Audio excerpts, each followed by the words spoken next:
Chapter 2. "Excellent, Bunter," said Lord Peter, sinking with a sigh into a luxurious armchair. "I couldn't have done better myself. The thought of the Dante makes my mouth water, and the Four Sons of Ammon, and you've saved me £60. That's glorious. What shall we spend it on, Bunter? Think of it, all ours, to do as we like with. For, as Harold Skimpole so rightly observes, £60 saved is £60 gained, and I'd reckoned on spending it all. It's your savings, Bunter, and, properly speaking, your £60. What do we want? Anything in your department? Would you like anything altered in the flat?" "Well, my lord, as your lordship is so good—" The manservant paused, about to pour an old brandy into a liqueur glass. "Well, out with it, my Bunter, you imperturbable old hypocrite. It's no good talking as if you were announcing dinner. You're spilling the brandy. The voice is Jacob's voice, but the hands are the hands of Esau. What does that blessed dark-room of yours want now?" "There's a double anastigmat with a set of supplementary lenses, my lord," said Bunter, with a note almost of religious fervour. "If it was a case of forgery now, or footprints, I could enlarge them right up on the plate. Or the wide-angled lens would be useful. It's as though the camera had eyes at the back of its head, my lord. Look, I've got it here." He pulled a catalogue from his pocket and submitted it, quivering, to his employer's gaze. Lord Peter perused the description slowly, the corners of his long mouth lifted into a faint smile. "It's Greek to me," he said, "and £50 seems a ridiculous price for a few bits of glass. I suppose, Bunter, you'd say £750 was a bit out of the way for a dirty old book in a dead language, wouldn't you?" "It wouldn't be my place to say so, my lord." "No, Bunter, I pay you £200 a year to keep your thoughts to yourself. Tell me, Bunter, in these democratic days, don't you think that's unfair?"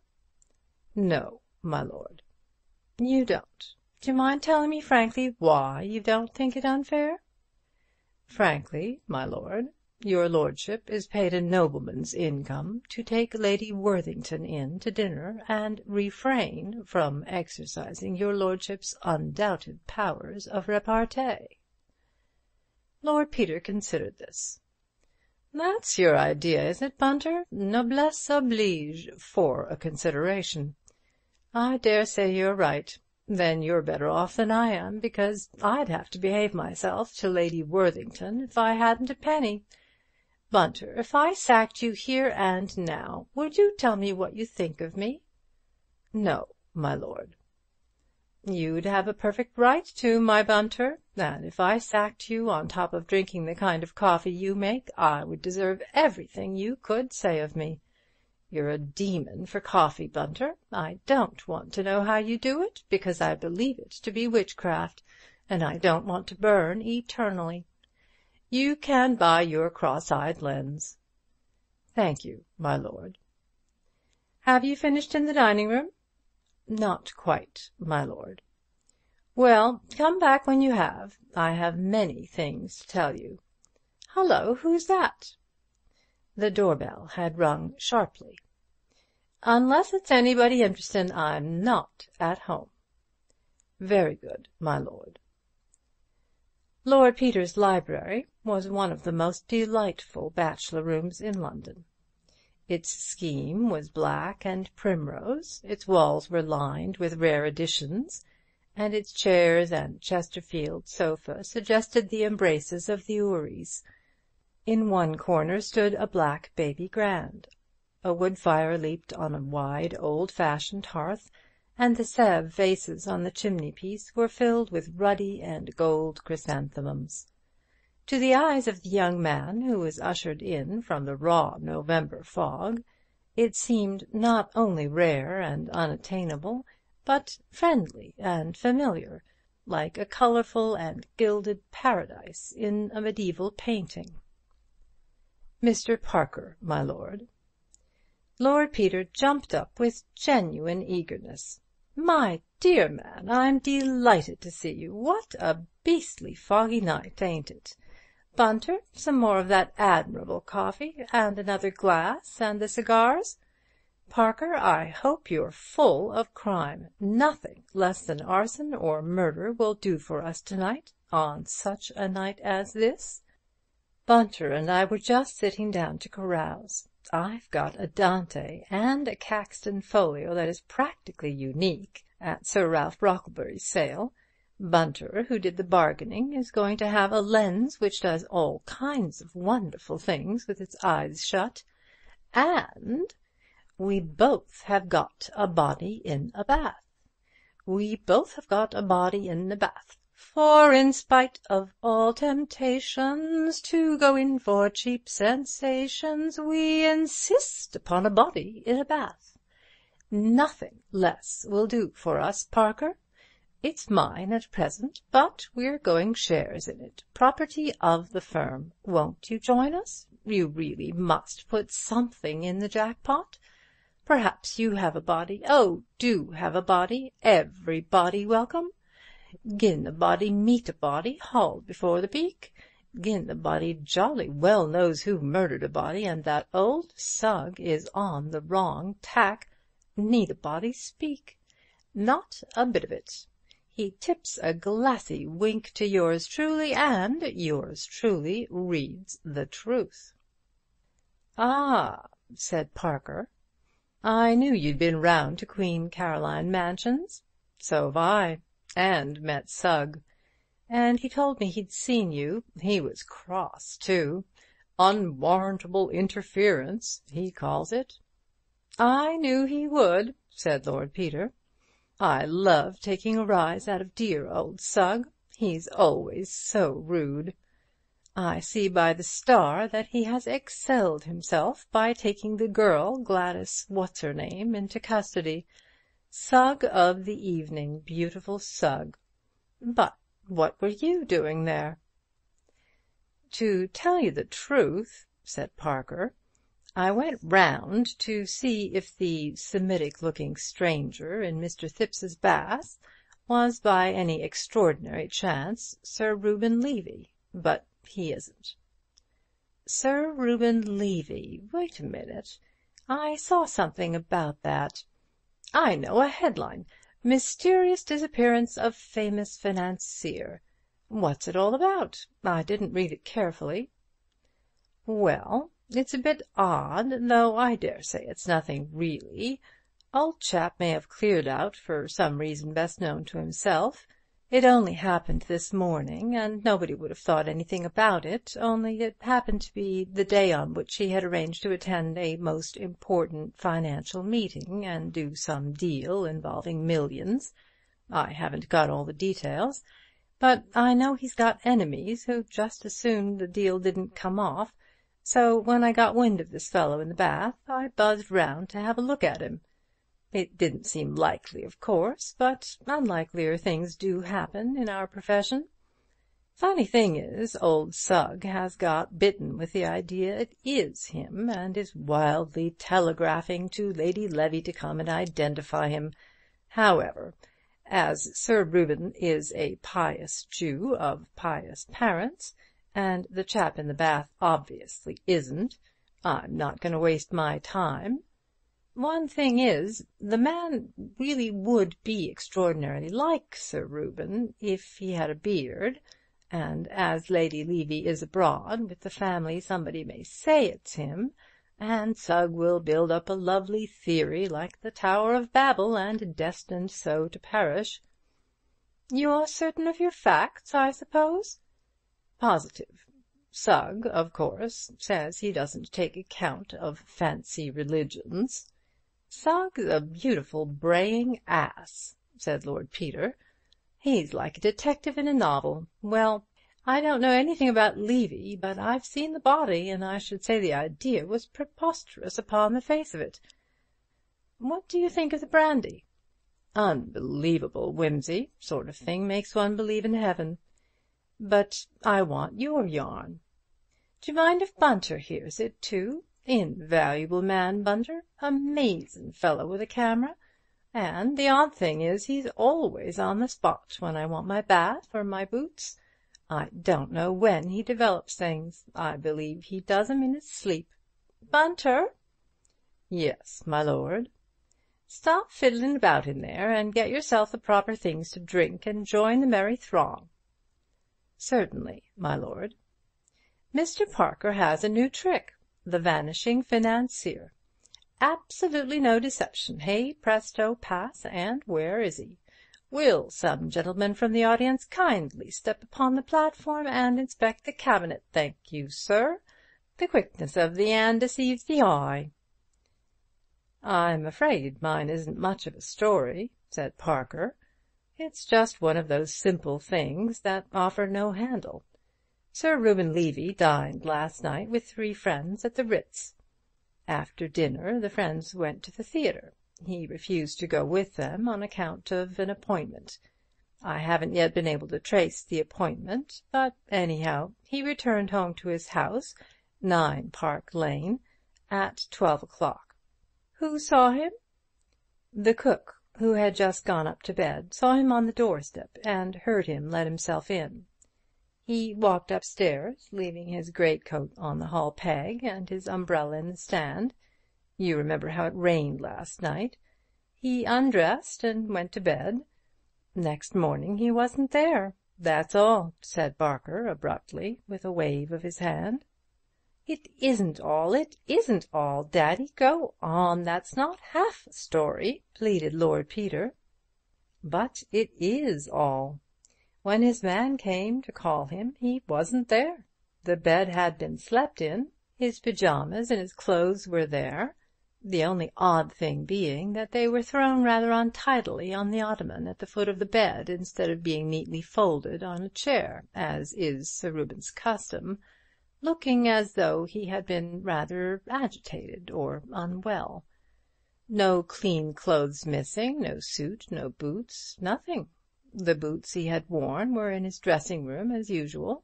He had washed and cleaned his teeth and done all the usual things.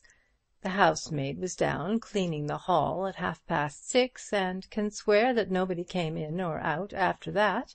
So one is forced to suppose that a respectable, middle-aged Hebrew financier either went mad between 12 and 6 a.m. and walked quietly out of the house in his birthday suit on a November night, or else was spirited away, like the lady in the Ingoldsby legend, body and bones, leaving only a heap of crumpled clothes behind him.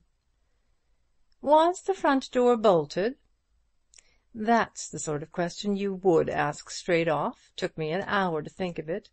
No. Contrary to custom, there was only the Yale lock on the door.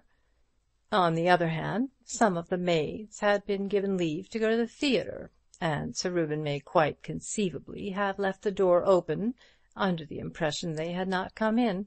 Such a thing has happened before." "And that's really all?" "Really all, except for one trifling circumstance." "I love trifling circumstances," said Lord Peter with childish delight. "So many men have been hanged by trifling circumstances. What was it?"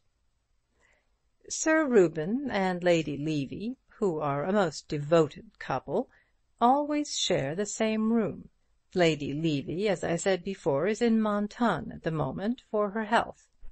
In her absence, Sir Reuben sleeps in the double bed as usual, and invariably on his own side, the outside of the bed. Last night he put the 2 pillows together and slept in the middle, or, if anything, rather closer to the wall than otherwise. The housemaid, who is a most intelligent girl, noticed this when she went up to make the bed, and with really admirable detective instinct refused to touch the bed or let anyone else touch it, though it wasn't till later that they actually sent for the police." "Was nobody in the house but Sir Reuben and the servants?" "No. Lady Levy was away with her daughter and her maid. The valet, cook, parlour-maid, housemaid, and kitchen-maid were the only people in the house, and naturally wasted an hour or two squawking and gossiping. I got there about 10. "What have you been doing since?" "Trying to get on the track of Sir Reuben's appointment last night, since, with the exception of the cook, his appointer was the last person who saw him before his disappearance. There may be some quite simple explanation, though I'm dashed if I can think of one for the moment. Hang it all, a man doesn't come in and go to bed and walk away again mid-noddings on in the middle of the night." "He may have been disguised." "I thought of that. In fact, it seems the only possible explanation. But it's deuced odd, Wimsey.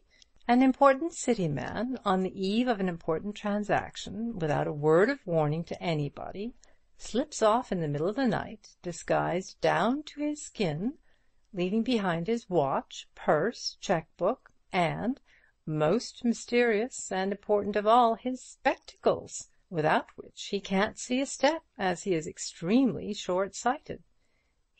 "That is important," interrupted Wimsey. "You're sure he didn't take a second pair?" "His man vouches for it that he only had 2 pairs, one of which was found on his dressing-table and the other in the drawer where it's always kept." Lord Peter whistled. "You've got me there, Parker. Even if he'd gone out to commit suicide, he'd have taken those." "So you'd think, or the suicide would have happened the first time he started to cross the road. However, I didn't overlook the possibility. I've got particulars of all today's street accidents, and I can lay my hand on my heart and say that none of them is Sir Reuben. Besides, he took his latchkey with him, which looks as though he'd meant to come back." "Have you seen the men he dined with?" "I found 2 of them at the club. They said that he seemed in the best of health and spirits. Spoke of looking forward to joining Lady Levy later on, perhaps at Christmas, and referred with great satisfaction to this morning's business transaction, in which one of them, a man called Anderson of Wyndham's, was himself concerned." "Then up till about 9 o'clock, anyhow, he had no apparent intention or expectation of disappearing?" "None, unless he was a most consummate actor. Whatever happened to change his mind must have happened either at the mysterious appointment which he kept after dinner, or while he was in bed between midnight and 5:30 a.m. "Well, Bunter," said Lord Peter, "what do you make of it?" "Not in my department, my lord, except that it is odd that a gentleman who was too flurried or unwell to fold his clothes as usual should remember to clean his teeth and put his boots out. Those are 2 things that quite frequently get overlooked, my lord." "If you mean anything personal, Bunter," said Lord Peter, "I can only say I think the speech an unworthy one." "It's a sweet little problem, Parker, mine. Look here, I don't want to butt in, but I should dearly love to see that bedroom tomorrow. 'Tis not that I mistrust thee, dear, but I should uncommonly like to see it. Say me not nay. Take another drop of brandy and a Villar, but say not nay. Of course you can come and see it. You'll probably find lots of things I've overlooked," said the other, equably accepting the proffered hospitality.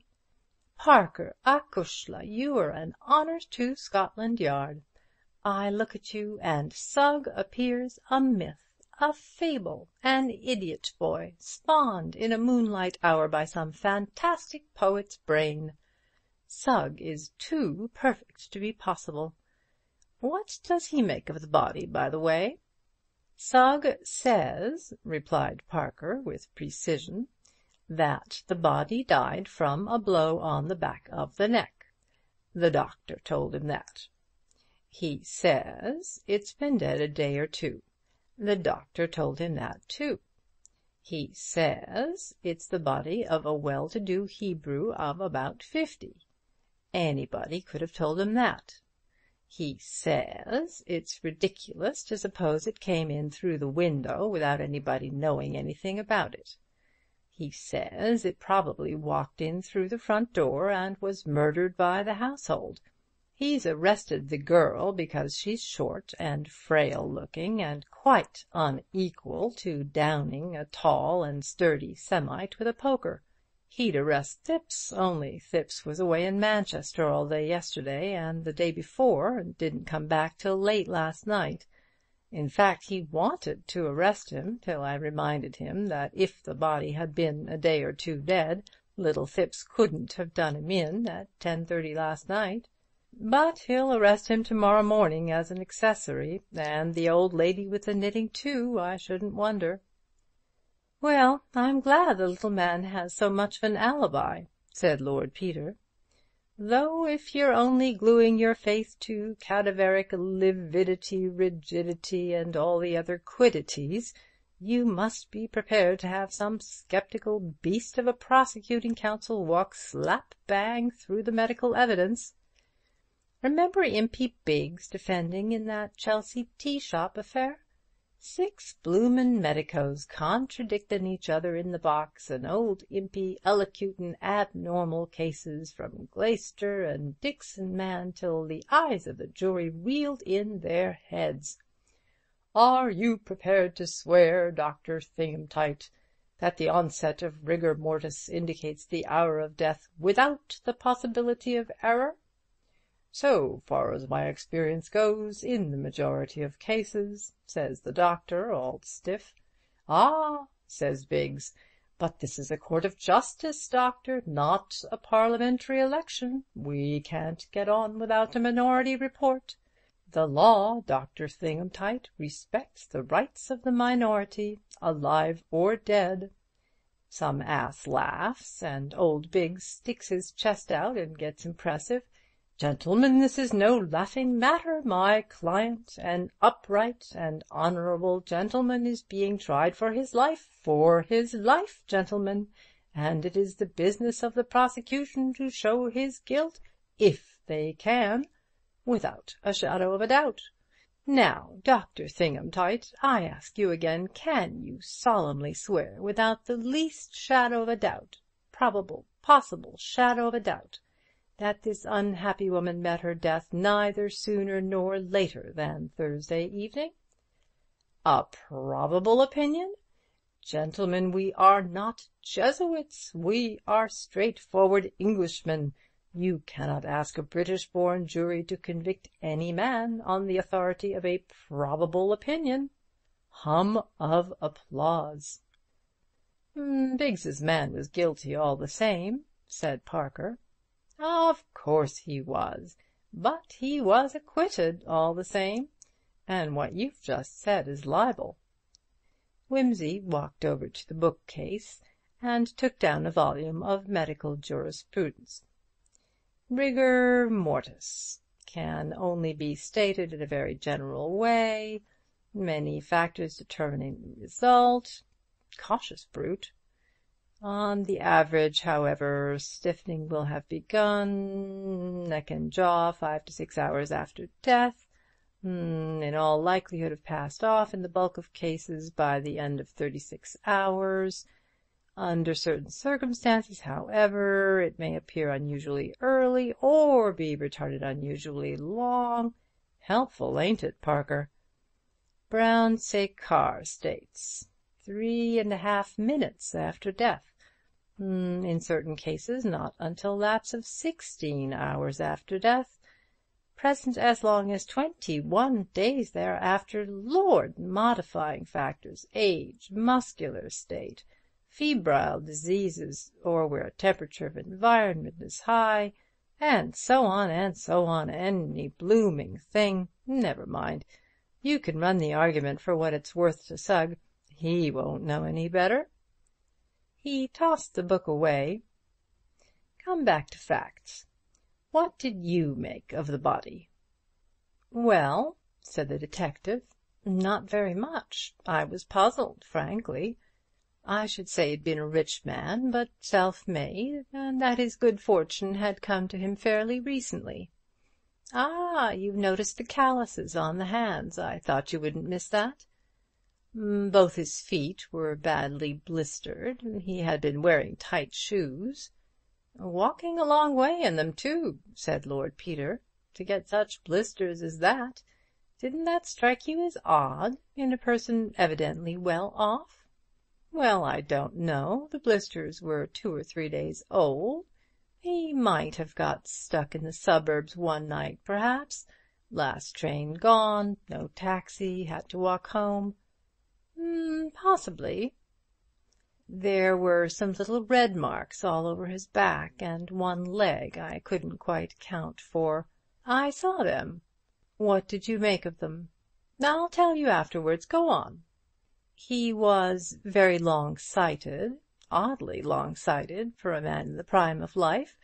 The glasses were like a very old man's. By the way, they had a very beautiful and remarkable chain of flat links chased with a pattern. It struck me he might be traced through it. I've just put an advertisement in the Times about it, said Lord Peter. Go on. He had had the glasses some time. They had been mended twice. Beautiful, Parker, beautiful. Did you realize the importance of that? Not specially, I'm afraid. Why? Never mind, go on. He was probably a sullen, ill-tempered man. His nails were filed down to the quick, as though he habitually bit them, and his fingers were bitten as well. He smoked quantities of cigarettes without a holder. He was particular about his personal appearance. Did you examine the room at all? I didn't get a chance. I couldn't find much in the way of footprints. Sugg and company had tramped all over the place, to say nothing of little Phipps and the maid, but I noticed a very indefinite patch just behind the head of the bath, as though something damp might have stood there. You could hardly call it a print. It rained hard all last night, of course. Yes. Did you notice that the soot on the window-sill was vaguely marked? I did, said Wimsey, and I examined it hard with this little fellow, but I could make nothing of it, except something or other had rested on the sill. He drew out his monocle and handed it to Parker. My word, that's a powerful lens. It is, said Wimsey, and jolly useful when you want to take a good squint at something and look like a bally fool all the time. Only it don't do to wear it permanently. If people see you full-faced, they say, "Dear me, how weak the sight of that eye must be." Still, it's useful. Sugg and I explored the ground at the back of the building, went on Parker, but there wasn't a trace. That's interesting. Did you try the roof? No. We'll go over it tomorrow. The gutter's only a couple of feet off the top of the window. I measured it with my stick. The gentleman scout's vade-mecum, I call it. It's marked off in inches. Uncommonly handy companion at times. There's a sword inside and a compass in the head. Got it made specially. Anything more? Afraid not. Let's hear your version, Wimsey. Well, I think you've got most of the points. There are just 1 or 2 little contradictions. For instance, here's a man who wears expensive gold-rimmed pince-nez and has had them long enough to be mended twice, yet his teeth are not merely discolored, but badly decayed, and look as if he'd never cleaned them in his life. There are 4 molars missing on one side and 3 on the other, and 1 front tooth broken right across. He's a man careful of his personal appearance, as witness his hair and his hands. What do you say of that? Oh, these self-made men of low origin don't think much about teeth and are terrified of dentists. True. But one of the molars had a broken edge so rough that it had made a sore spot on his tongue. Nothing's more painful. Do you mean to tell me a man would put up with that if he could afford to get a tooth filed? Well, people are queer. I've known servants endure agonies rather than step over a dentist's doormat. How did you see that, Wimsey?" "Had a look inside. Electric torch," said Lord Peter. "Handy little gadget. Looks like a matchbox. Well, I dare say it's all right, but I just draw your attention to it. Second point. Gentleman with hair smellin' of Parma violet, and manicured hands, and all the rest of it, never washes the inside of his ears. Full of wax. Nasty." "You've got me there, Wimsey. I never noticed it. Still, old bad habits die hard." "Right-o. Put it down at that. Third point. Gentleman with the manicure and the brilliantine and all the rest of it suffers from fleas." "By Jove, you're right. Flea bites. It never occurred to me." "No doubt about it, old son. The marks were faint and old, but unmistakable." "Of course, now you mention it. Still, that might happen to anybody. I loosed a whopper in the best hotel in Lincoln the week before last. I hope it bit the next occupier." "Oh, all these things might happen to anybody separately." Fourth point. Gentleman who uses Parma violet for his hair, etc., etc., washes his body in strong carbolic soap. So strong that the smell hangs about 24 hours later. Carbolic to get rid of fleas? I will say for you, Parker, you've got an answer for everything. Fifth point. Carefully got up gentleman with manicured though masticated fingernails has filthy black toenails which look as if they hadn't been cut for years. All of a piece with habits as indicated? Yes, I know, but such habits. Now, sixth and last point. This gentleman with the intermittently gentlemanly habits arrives in the middle of a pouring wet night, and apparently through the window, when he has already been 24 hours dead, and lies down quietly in Mr. Thipps's bath, unseasonably dressed in a pair of pince-nez. Not a hair on his head is ruffled. The hair has been cut so recently that there are quite a number of short little hairs stuck on his neck and the sides of the bath, and he has shaved so recently that there is a line of dried soap on his cheek. Whimsy! Wait a minute. And dried soap in his mouth. Bunter got up and appeared suddenly at the detective's elbow, the respectful manservant all over. "A little more brandy, sir," he murmured. "Whimsy," said Parker, "you are making me feel cold all over." He emptied his glass, stared at it as though he were surprised to find it empty, set it down, got up, walked across to the bookcase, turned round, stood with his back against it, and said, "Look here, Wimsey, you've been reading detective stories. You're talking nonsense." "No, I ain't," said Lord Peter, sleepily. "Uncommonly good incident for detective story, though, what? Bunter will write one, and you shall illustrate it with photographs." "Soap in his—" "Rubbish," said Parker. "It was something else, some discoloration." "No," said Lord Peter. "There were hairs as well, bristly ones. He had a beard." He took his watch from his pocket and drew out a couple of longish, stiff hairs, which he had imprisoned between the inner and outer case. Parker turned them over once or twice in his fingers, looked at them close to the light, examined them with a lens, handed them to the impassible Bunter, and said, "Do you mean to tell me, Wimsey, that any man alive would—" He laughed harshly. "Shave off his beard with his mouth open, and then go and get killed with his mouth full of hairs? You're mad." "I don't tell you so," said Wimsey. "You policemen are all alike, only one idea in your skulls. Blest if I can make out why you're ever appointed. He was shaved after he was dead. Pretty, ain't it? Uncommonly jolly little job for the barber, what? Here, sit down, man, and don't be an ass, stumping about the room like that. Worse things happen in war. This is only a blinkin' old shillin' shocker. But I'll tell you what, Parker, we're up against a criminal, the criminal, the real artist and blighter with imagination. Real artistic finished stuff. I'm enjoying this, Parker." End of Chapter 2. Recorded by Kirsten Weber.